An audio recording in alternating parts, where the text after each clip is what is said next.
नमस्ते दोस्तों, वेलकम है आपका @ यूट्यूब चैनल पे।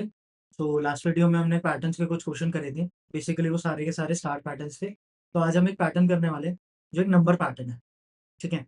इस पैटर्न को काफ़ी मतलब अच्छा क्वेश्चन है, काफ़ी कुछ सीखने को मिलेगा। तो चलते हैं सीधा स्क्रीन पे और स्टार्ट करते हैं, ठीक है? तो हमारा ये वाला पैटर्न ही बेसिकली n = 5 के लिए पैटर्न बनाना है। अब इसमें क्या हुआ हुआ है 1 2 3 4 5 इस तरीके से काउंटिंग हुई है, ठीक है? तो चलते हैं स्क्रीन पे और समझते हैं। तो इस टाइप का कुछ पैटर्न बनाना है। सबसे पहले तो जब भी आपके पास नंबर पैटर्न्स आए, तो सबसे पहले हमें ना इसका स्ट्रक्चर देख लेना चाहिए कि स्ट्रक्चर कैसे बनेगा इसका, कि स्ट्रक्चर कैसे प्रिंट होगा। मतलब अगर मैं इसकी नंबर्स की जगह स्टार अज़्यूम कर लूँ, तो ये स्टार कैसे बनेंगे इस पैटर्न के अराउंड। तो ये हमने लास्ट वीडियोज़ में पहली वीडियो में बनाया था अपना जो पैटर्न की थी। तो उसमें क्या था बेसिकली हमें सबसे पहले तो रो काउंट कर लेते हैं। 1 2 3 4 5 तो हमारी रोज़ क्या होगी बेसिकली 5। हमारा फर्स्ट लूप पता चल जाता है जितनी नंबर ऑफ रोज़ होती हैं। तो फर्स्ट लूप क्या चलेगा हमारा 1 से लेके n तक, ठीक है? n की वैल्यू भी 5 है क्योंकि अब नंबर ऑफ स्टार्स अगर मैं देखूँ नंबर ऑफ नंबर्स कितने प्रिंट हो रहे हैं हर रो में, तो वो रो के बराबर है। तो जो सेकंड लूप होगा वो कितनी बार चलेगा 1 से लेके नंबर ऑफ रोज़ के बराबर, ठीक है? तो ये चीज़ तो मेरे को समझ आ गई कि मैंने स्ट्रक्चर तो डिफाइन कर लिया कि मेरा स्ट्रक्चर कैसे बनेगा ये वाला। अब मुझे ध्यान से समझना है कि ये जो चीज़ें प्रिंट हो रही थी, वो किस तरीके से चलेगा। तो ये रो की वैल्यू थी, कन्फ्यूज़ मत होना इसमें, ठीक है? तो ये क्या चीज़ें थी, अब जो मुझे स्ट्रक्चर बनाना है इसका, ये जो नंबर्स प्रिंट करने हैं, अब ये कैसे प्रिंट करने हैं वो चीज़। सबसे पहले तो जो लोग सोच रहे हैं कि हम कुछ इस तरीके से प्रिंट करेंगे, इस टाइप से, तो वो तो बिल्कुल गलत सोच रहे हैं क्योंकि पैटर्न्स हम कभी भी प्रिंट नहीं कर सकते इस तरीके से, ठीक है? हम वर्टिकल में कभी भी प्रिंट नहीं कर सकते, हम रो वाइज़ प्रिंटिंग ही हो सकती है हमारी, ठीक है? तो ये तो चीज़ जो लोग सोच रहे हैं वो तो बिल्कुल ही गलत है। तो हमें इसी चीज़ में क्या सोचना पड़ेगा, अब कुछ लॉजिक देखना पड़ेगा कि हम ये इसको डायरेक्ट रो वाइज़ प्रिंट कर सकें, ठीक है? तो इस चीज़ में मुझे एक लॉजिक दिख रहा है क्या, कि अगर मैं ध्यान से देखूँ तो जो मेरे नंबर की स्टार्टिंग है वो क्या है? जो मेरे इनकी हर रो की स्टार्टिंग है, वो रो नंबर है और यहाँ पे फर्स्ट डिफरेंस क्या है? +4 का, यहाँ पर भी +4 का, यहाँ पर भी +4 का। बट नेक्स्ट में अगर मैं जाऊँ तो +3 है, फिर +2 है एंड सो ऑन इस टाइप से चल रहा है। अब ये 4 का लॉजिक देखना है कि 4 कैसे बनेगा? क्योंकि अगर मैं n = 3 के लिए यही पैटर्न अगर बनाऊँ, तो वो बनेगा 1 2 3 4 5 एंड 6 ये पैटर्न बनेगा। अगर मैंने इसी के हिसाब से बनाया तो इसमें क्या लॉजिक बन रहा है मेरा? इसमें बेसिकली यहाँ पे 2 का डिफरेंस आ रहा है, यहाँ पर भी 2 का आ रहा है, फिर यहाँ पे 1 का आ रहा है डिफरेंस, ठीक है? और इसमें भी रो वाइज़ ये वाला लॉजिक तो हमारा बिल्कुल नहीं। तो मेरे को जो दिख रहा है, वो लॉजिक यहाँ पे क्या दिख रहा है कि जो डिफरेंस स्टार्ट हो रहा है, ये जो डिफरेंस है दोनों के बीच में, ये 4 से स्टार्ट हो रहा है, यहाँ पे 2 से स्टार्ट हो रहा है। तो क्या ये डिफरेंस कुछ ऐसा नहीं लग रहा? ये डिफरेंस हमारा n-1 से स्टार्ट हो रहा है और ये हर लूप के लिए क्या हो रहा है फिर कम होता जा रहा है। हर बार प्रिंट के बाद कम होता जा रहा है कैसे? पहले 4 फिर 3 फिर 2 यहाँ पे पहले 4 3 2 1 हो जाएगा। देखो 14 + 1 15 तो इस टाइप से हो रहा है कुछ। तो इसका कोड करते हैं देन इसके कोड के बाद जब हम ड्राई रन करेंगे तब आपको और अच्छे से समझ आएगा। ठीक है? तो चलते हैं हमारी पीएस कोड पे, ठीक है? तो मैंने यहाँ पे क्लास और मेन फंक्शन पहले से बना रखा था। तो मैंने लिया इंट n = लेट्स से 5। अब क्या लिया? इंट सबसे पहले मैंने लूप लगाया for int i = 1 i <= n i++। सो ये बेसिकली ये लूप मेरा रिस्पॉन्सिबल होगा रोज़ तक ले जाने के लिए सिर्फ। उसके बाद मुझे वो वाला लूप लिखना है जो मेरी रो प्रिंटिंग करेगा। For int j = 1 j = 1 j <= i and j++। ये हमारे किसके लिए रिस्पॉन्सिबल होगा? रो प्रिंट के लिए, रो प्रिंट के लिए, ठीक है? अब हमें देखना है कि हम वहाँ कैसे करेंगे। सबसे पहले तो मैं डिफरेंस वेरिएबल बनाऊँगा। इंट डिफरेंस, डिफरेंस क्या था हमारा n-1 के बराबर। अभी हमें एक और वेरिएबल बनाऊँगा प्रिंट, p के नाम से जो मेरा प्रिंट देखेगा कि क्या प्रिंट करना है। मैंने उसकी वैल्यू दी थी i क्यों? क्योंकि हमारी जो रोज़ थी, उसका पहला नंबर कहाँ से स्टार्ट होता था? वो रो नंबर ही था। तो मैंने इसको यहाँ से स्टार्ट करा। अब क्या करूँगा देखना मैंने एक प्रिंट स्टेटमेंट लगाई println उसके बाद यहाँ पे प्रिंट कर दिया p को, प्लस स्पेस के लिए मैं बैकस्लैश t वही टैब स्पेसेस। उसके बाद मैं p की वैल्यू को चेंज करूँगा p p प्लस डिफरेंस। मैंने करा एंड डिफरेंस माइनस, ठीक है, डिफरेंस को माइनस माइनस, डबल माइनस है, डिफरेंस को माइनस माइनस, और अब मैं लाइन चेंज कर दूंगा इसकी, ठीक है। तो एक बार ना ये कोड रन करके देखते हैं, कि इसको मैं फॉर्मेट कर देता हूँ उससे पहले, तो रन करके देखते हैं कि क्या क्या हो रहा है इसमें।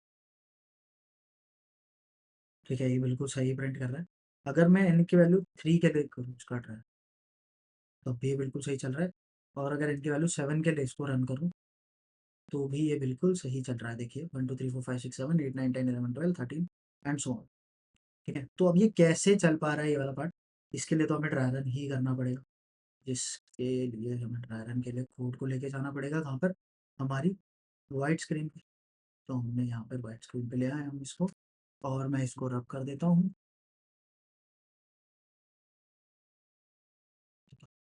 तो अब इसको चला n इक्वल टू 5 के लिए करेंगे हम ड्राई रन इसको।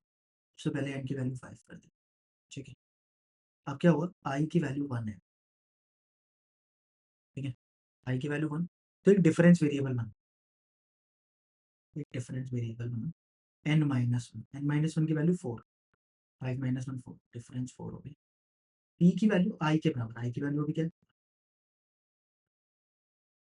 इसके बाद अब हमारा ये वाला लूप कितनी बार चलेगा, एक ही बार चलेगा। तो इस रो के लिए एक बार काम होगा, तो system dot out dot println p, इसने p को प्रिंट करा 1।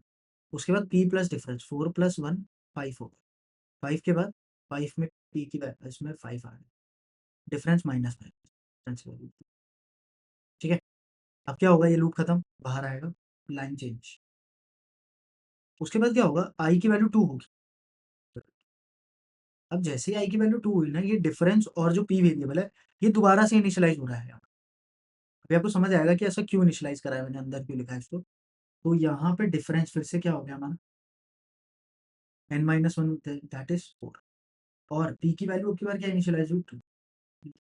तो अब ये वाला लूप कितनी बार चलेगा, 1 से लेके 2 तक, मतलब 2 बार लूप चलने वाला है। तो सबसे पहले आते ही p की वैल्यू प्रिंट कर दो, p की वैल्यू 2, बिल्कुल सही चल रहा है।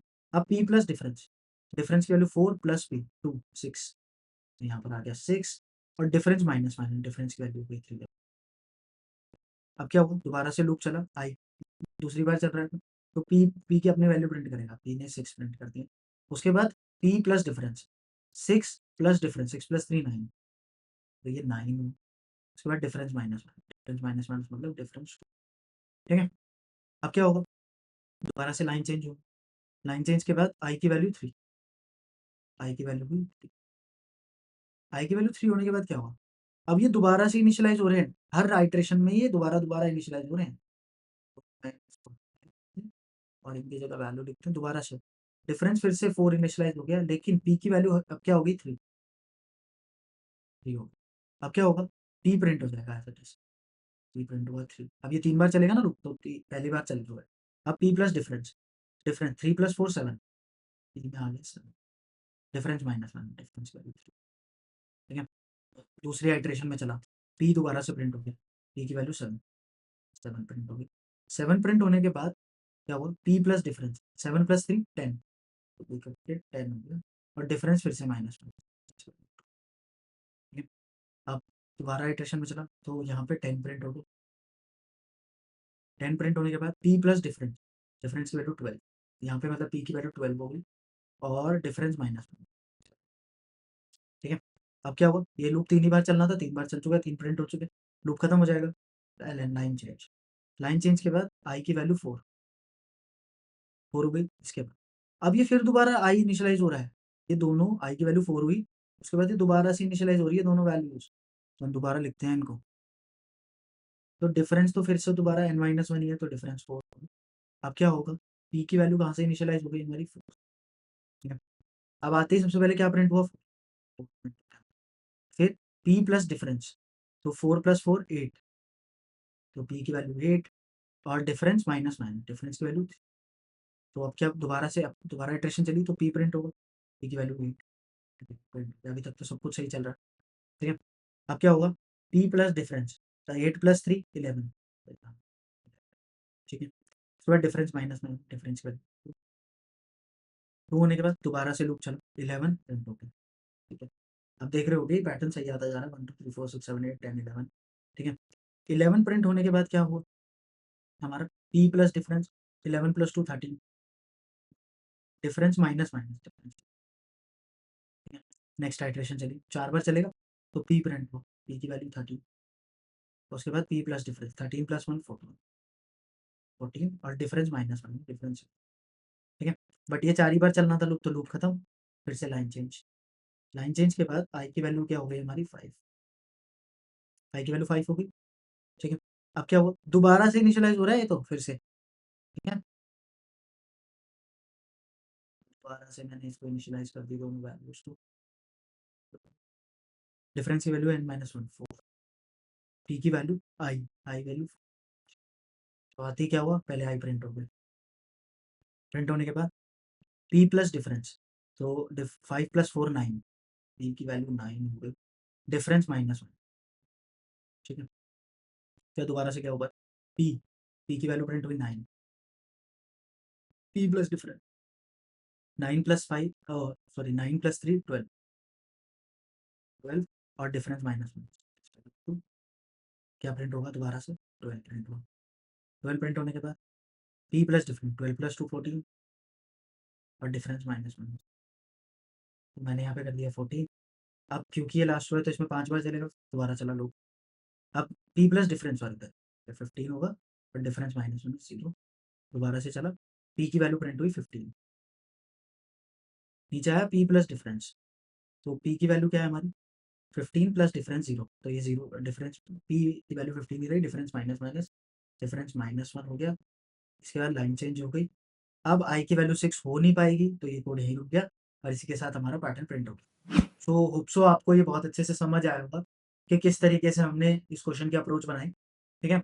तो नेक्स्ट वीडियो में हम ना पैटर्न्स का एक दूसरा रूप देखेंगे कि दूसरे पर्सपेक्टिव से किस तरीके से हम पैटर्न्स को कर सकते हैं, ठीक है। आप अगर ये दोनों पर्सपेक्टिव सीख गए पैटर्न्स के, तो आप कोई भी pattern, n number of patterns, कुछ भी पैटर्न आ जाए आप इंटरव्यू में क्रैक कर सकते हैं फिर उसको, ठीक है। तो मिलते हैं नेक्स्ट वीडियो में जिसमें हम पैटर्न का एक दूसरा फेस देख रहे होंगे कि पैटर्न्स और किस तरीके से करे जाते हैं, ठीक है। तो मिलते हैं नेक्स्ट वीडियो में, थैंक यू।